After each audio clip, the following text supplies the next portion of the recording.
The makers of Barbie and American Girl dolls, Mattel has launched a new line of gender-inclusive dolls. Creatable World is a new, customizable line that allows kids to create their own dolls.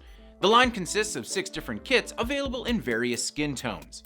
According to the company, each kit includes a doll, 2 hairstyle options, 6 pieces of doll clothing, and various shoe and accessory options that change with each kit. Since 2016, major toy companies like Mattel and Hasbro ramped up efforts to make toys more inclusive.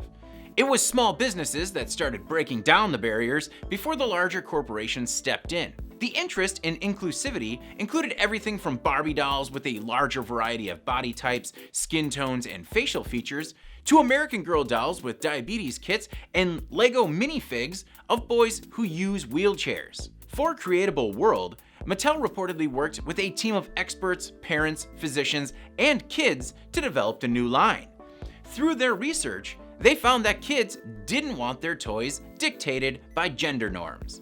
In a statement, Kim Culmoni, Senior Vice President of Fashion Doll Design, said Mattel felt it was time to create a doll line free of labels.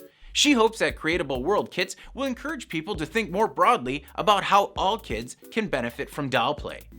The kits retail for around $30 and can be found at retailers online, including Amazon, Target, and Walmart. Hopefully, the Creatable World will work as planned and make every child feel that all are welcome. I'm David Manti. This is IEN Now.